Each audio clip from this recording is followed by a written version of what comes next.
ऋषि मुनियों का कहना है कि आप चाहें तो हवा में तैर सकते हैं, पानी पर चल सकते हैं, पूरी दुनिया जीत सकते हैं, लेकिन अपने मन की चाल समझना इन सब कामों से कठिन काम होता है। आपने कभी ख्याल किया होगा कि आप जो काम करना चाहते हैं, आपका मन उससे उल्टा काम करता है। उदाहरण के लिए, अगर आप सिगरेट पीना छोड़ना चाहते हैं, आप खुद से दृढ़ निश्चय भी लेते हैं, लेकिन कुछ ही समय बाद आपका मन आपको खींचकर वापस उसी सिगरेट के पास लाकर खड़ा कर देता है। और ये बात सिर्फ सिगरेट पर लागू नहीं होती। हमारे जीवन में, हम सब के जीवन में बहुत सारे ऐसे काम होते हैं, ऐसी आदतें होती हैं जिन्हें हम छोड़ना चाहते हैं, लेकिन हम चाहकर भी उन आदतों को छोड़ नहीं पाते हैं। लेकिन अगर हम प्रयास करके अपने मन के दृष्टा बन जाते हैं, उसके साक्षी बन जाते हैं, तो हम अपने मन की चाल को पकड़ सकते हैं। और अगर एक बार हमें अपने मन की चाल पकड़ में आ जाए, तो फिर हम कोई भी आदत छोड़ सकते हैं, या फिर इसके उलट कोई भी आदत अपना सकते हैं, जैसे कि ब्रह्म मुहूर्त में उठने की, या फिर कोई भी ऐसा काम जिसे करने में हमें आलस्य आता है। क्योंकि हमारी आदतों के पीछे मूलभूत बिंदु हमारा मन ही होता है, और हम उसे ही नजरअंदाज करके चलते रहते हैं, और बाद में पछताने के सिवाय हमारे पास कोई चारा नहीं बचता।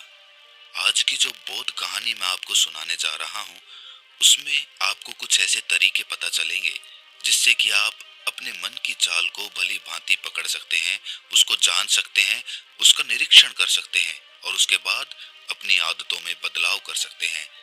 एक बार एक वाचाल शिष्य एक गुरु के आश्रम में शिक्षा ग्रहण करने के लिए आया हुआ था।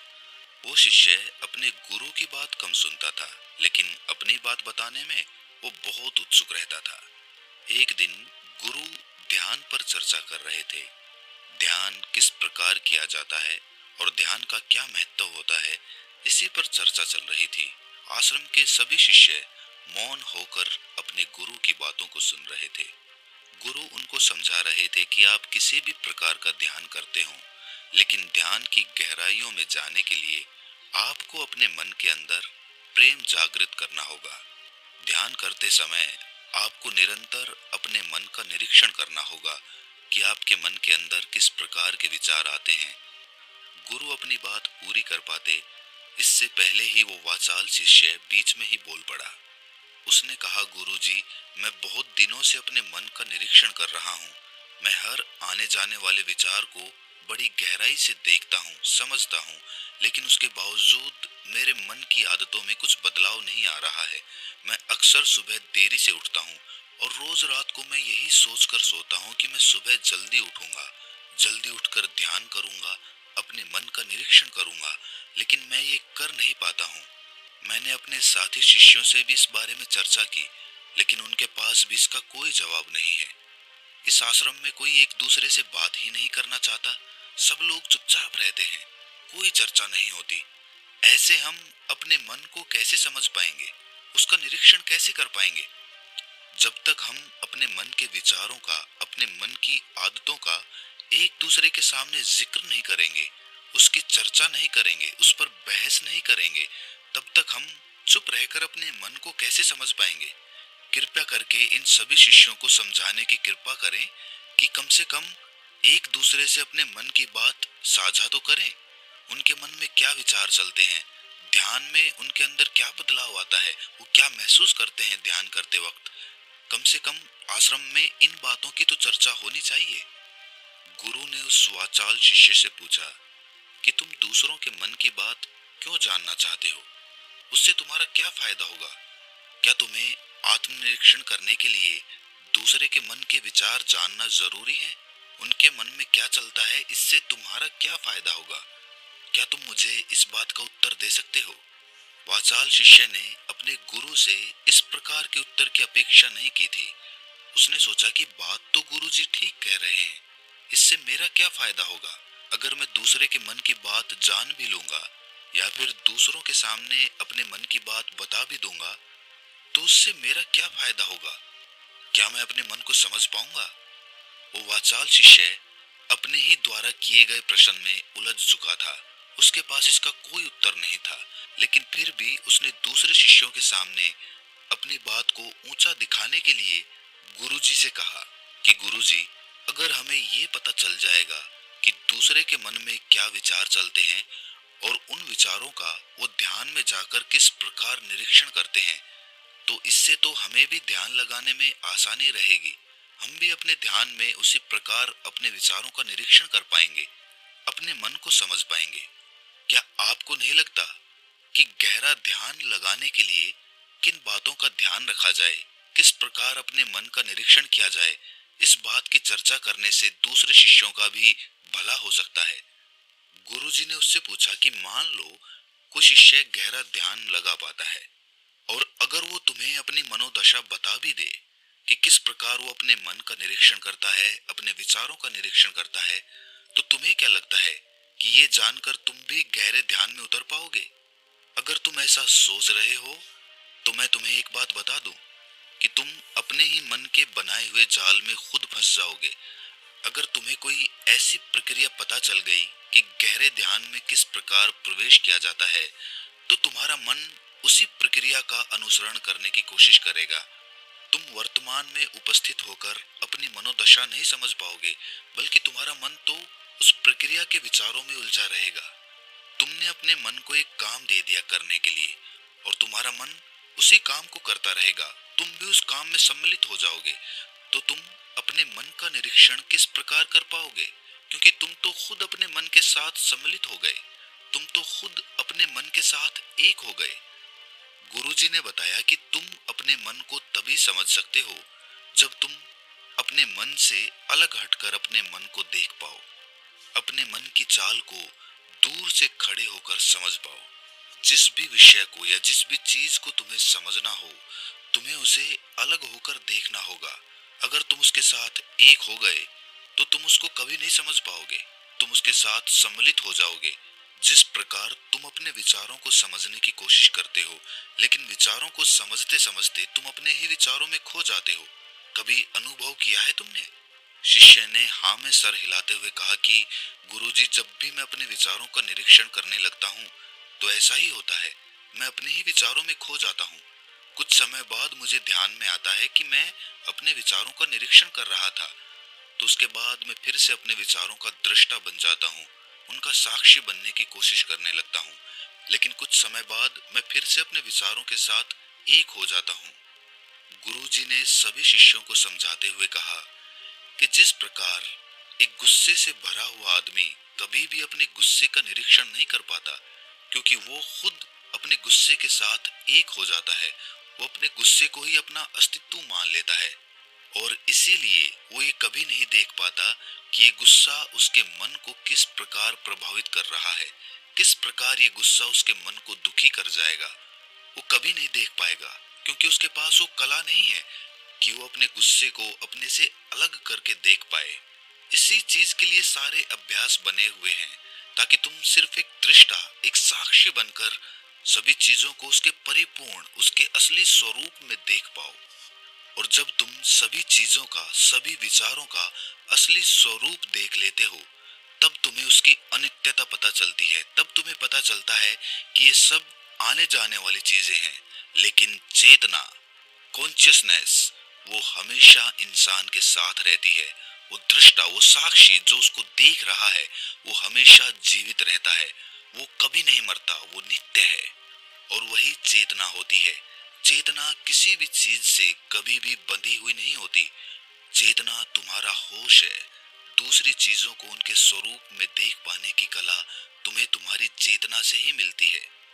जितनी प्रगाढ़ तुम्हारी चेतना होगी, उतने ही अच्छे तरीके से तुम चीजों से अलग हटकर उनको देख पाने में सक्षम हो पाओगे। इसलिए अपनी चेतना को ऊपर उठाने का काम करो, ताकि तुम अपनी चेतना से किसी भी चीज का असली स्वरूप देखने में सक्षम हो पाओ। शिष्य ने पूछा कि गुरुदेव, आपकी बातें कुछ कुछ तो समझ में आ रही हैं, लेकिन एक बात समझ में नहीं आई कि अपनी चेतना को ऊपर उठाने के लिए, अपने आप को ज्यादा होश में रखने के लिए हमें क्या करना होगा। इस पर चर्चा करते हुए गुरु ने बताया कि तुम मौन होकर, चुप होकर सिर्फ अपने विचारों को, अपने मन की प्रक्रियाओं को, अपने अनुभवों को देखना शुरू करो। तुम्हारे अनुभव आते हैं, तुम्हारे अनुभव चले जाते हैं। वो अनित्य है। वो हमेशा हमारे साथ नहीं रहने वाले, लेकिन हमारा मन उन्हीं अनुभवों को पकड़ने की कोशिश करता रहता है। जब तुम्हें कोई अच्छा अनुभव होता है तो तुम्हारा मन चाहता है कि तुम्हें बार बार वही अनुभव हो, और उसी अनुभव को लेने के चक्कर में तुम्हारा मन तुम्हें फंसाता चला जाता है। तुम्हारी चेतना तुम्हारे मन के अधीन हो जाती है। वही होता है एक सिगरेट पीने वाले के साथ, वही होता है एक शराब पीने वाले के साथ, और वही होता है हर बुरी आदत अपनाने वाले के साथ, कि उसकी चेतना उसके मन की गुलाम हो जाती है। अगर तुम अपनी चेतना को अपने मन से आजाद करना चाहते हो तो सबसे पहले मौन रहना सीखो, चुप रहना सीखो। तुम्हारे ज्यादा बोलने की आदत, दूसरों से उनके अनुभव सुनने की आदत तुम्हारे मन को और ज्यादा भर देगी। लेकिन अपनी चेतना को आजाद करने के लिए तुम्हें अपने मन को खाली करना सीखना होगा। जब तुम अपने मन को खाली करोगे तब तुम्हें अपनी चेतना का असली स्वरूप दिखाई देगा। तब तुम्हें पता चलेगा कि मौन रहकर, चुप रहकर अपनी चेतना को कैसे ऊपर उठाया जाए, कैसे हमेशा चैतन्य रहा जाए। चैतन्य रहना ही हमारा असली स्वरूप होता है, लेकिन हम उसे भूल चुके हैं अपने मन के अधीन होकर। इसीलिए अपनी चेतना को अपने मन से छुटकारा दिलाना होगा। इसके लिए तुम चुप रहकर अपने मन के विचारों को देखना शुरू करो, उसके अनुभवों को महसूस करना शुरू करो। जब तुम अपने मन के साक्षी हो जाते हो, अपने मन के दृष्टा हो जाते हो, उसे देखने वाले हो जाते हो, तब तुम्हें पता चलता है कि तुम्हारे मन में एक विचार जाता है तो दूसरा आ जाता है, दूसरा जाता है तो तीसरा आ जाता है।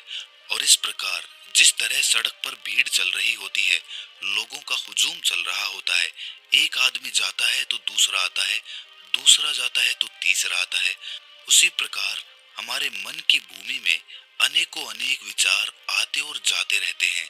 लेकिन धीरे धीरे हम उनसे जुड़ते नहीं हैं, उनके साथ बहने नहीं लग जाते, उनके साथ खो नहीं जाते, बल्कि उनको साक्षी होकर बस देखते रहते हैं। और देखते देखते धीरे धीरे वो सभी विचार विलीन होने लगते हैं, और उसके बाद हमारे मन की भूमि पूरी तरह से खाली हो जाती है। और अब हमें पहली बार अपने चैतन्य होने का पता चलता है। हमें पता चलता है कि हमारी चेतना ही हमारा असली आनंद है, वही हमारा स्वरूप है। और उसके लिए अपने मन की भूमि से खरपतवार हटानी जरूरी होती है। उसके लिए मेहनत नहीं करनी, बस उन विचारों को देखते रहना है। एक विचार जाता है तो दूसरा आता है, दूसरा जाता है तो तीसरा आता है। बस देखते रहो, देखते रहो, साक्षी बने रहो, दृष्टा बने रहो, और देखते देखते वो विचार विलीन हो जाते हैं। लेकिन इसके लिए तुम्हें चुप रहकर अभ्यास करना होगा। चुप रहकर अपने विचारों का आत्मनिरीक्षण करना होगा, अपने मन की भावनाओं को समझना होगा। कब तुम्हें गुस्सा आता है, कब तुम्हें खुशी होती है, उसे अलग खड़े होकर देखना होगा। जब भी हमें गुस्सा आता है या खुशी होती है या किसी से घृणा होती है तो हम तत्क्षण उत्तेजित हो जाते हैं, और उत्तेजना की वजह से ही हम उन भावनाओं को अलग होकर देख नहीं पाते हैं। लेकिन अगर हम उत्तेजित ना हों, शांत रहें, शिथिल रहें, तो हम अपने मन की भावनाओं को समझ सकते हैं, उनको जान सकते हैं। और जब हम अपने मन की भावनाओं को जानने लगते हैं तब हमें पता चलता है कि कोई भी भाव हमेशा नहीं रहता। एक भाव जाता है तो दूसरा चला आता है। खुशी हमेशा नहीं रहती, दुख हमेशा नहीं रहता, गुस्सा हमेशा नहीं आता, घृणा हमेशा नहीं होती। जब इन बातों को हम समझने लगते हैं तो ये सारे भाव हमारे अंदर से विलीन होने लगते हैं, और सिर्फ एक प्रेम, एक आनंद हमारे अंदर बच जाता है। उसे ही हम परमानंद कहते हैं, और वही हमारा असली स्वरूप होता है। इसीलिए अपने मन की चाल में तुम खुद मत फंस जाना। अपने मन की चाल को दूर खड़े होकर बस देखते रहना, और देखते देखते वो चाल, तुम्हारा मन पूरी तरह से विलीन हो जाएगा। और जब कोई मन नहीं बचेगा तभी हम हर चीज में अपना मन लगा सकते हैं, हर काम को पूरे ध्यान पूर्वक कर सकते हैं। असल में मन का विलीन होना ही ध्यान में प्रवेश होता है। जब तक हमारा मन हावी होता है तब तक हम ध्यान में प्रवेश नहीं कर पाते, क्योंकि हमारा मन करेगा तब हम ध्यान करेंगे, और जब हमारा मन नहीं करेगा तब हम ध्यान नहीं करेंगे। और ऐसा हर काम में लागू होता है। लेकिन एक बार अगर हमारा मन विलीन हो जाता है तो हम हर काम में ध्यान लगा सकते हैं और ध्यान ही हमारा असली स्वरूप बन जाता है, वही चेतना बन जाती है। इस ज्ञान भरी चर्चा को सुनकर सभी शिष्य प्रसन्न हो गए, लेकिन गुरु ने उन्हें चेतावनी देते हुए कहा कि तुम प्रसन्न हो रहे हो, ये भी तुम्हारे मन की एक भावना है।